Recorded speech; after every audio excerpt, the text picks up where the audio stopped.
Ежегодно 1 октября отмечается Международный день пожилых людей. Данный праздник в столице Гагаузии вот уже на протяжении многих лет традиционно отмечается мероприятиями, которые организовывает Примария муниципия Камрат. В нынешнем году этот день был отпразднован более широко и значимо. Это очень хорошо, что этот праздник вообще есть, потому что хоть один день в году уделяется внимание всем пожилым людям, проводятся разные мероприятия, люди общаются друг с другом, и это для них праздник. Присутствовавшие на мероприятии пожилые люди с благодарностью отметили ту заботу и внимание со стороны Примарии. С таким размахом, отметили они, этот праздник отмечается впервые. Очень радует то, что есть такая возможность хотя бы раз в год собраться вместе, чтобы спастись от одиночества. Мы, пожилые люди, всегда почти одинокие. Семьи наши разъехались, у многих супруги умерли.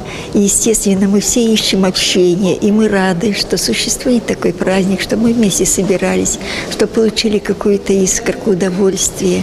Наши пожелания и требования, и мы, например, заживем так, как живут, например, в европейских странах пенсионеры, зарубежных. Примар города Сергей Анастасов отметил, что первостепенная задача городских властей – это внимание и забота о пожилых людях города. И Примария всегда готова помогать людям зрелого возраста. Как мы будем относиться к нашим родителям, так и наши дети будут к нам относиться. Это известно с давних пор. Очень благодарен им и преклоняюсь перед ними.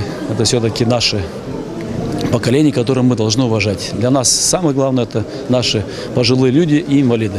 Это первая наша задача. Муниципальный совет для проведения мероприятий в День пожилых людей выделил финансовые средства. На эти деньги для них был накрыт в Примарии праздничный стол. Внесли свой вклад для людей преклонного возраста в этот день и студенты города. Они организовали акцию по сбору средств для одиноких и пожилых людей, рядом с которыми сегодня нет детей. Череду праздничных мероприятий завершил спектакль Камратского музыкально-драматического театра «На все село один мужик».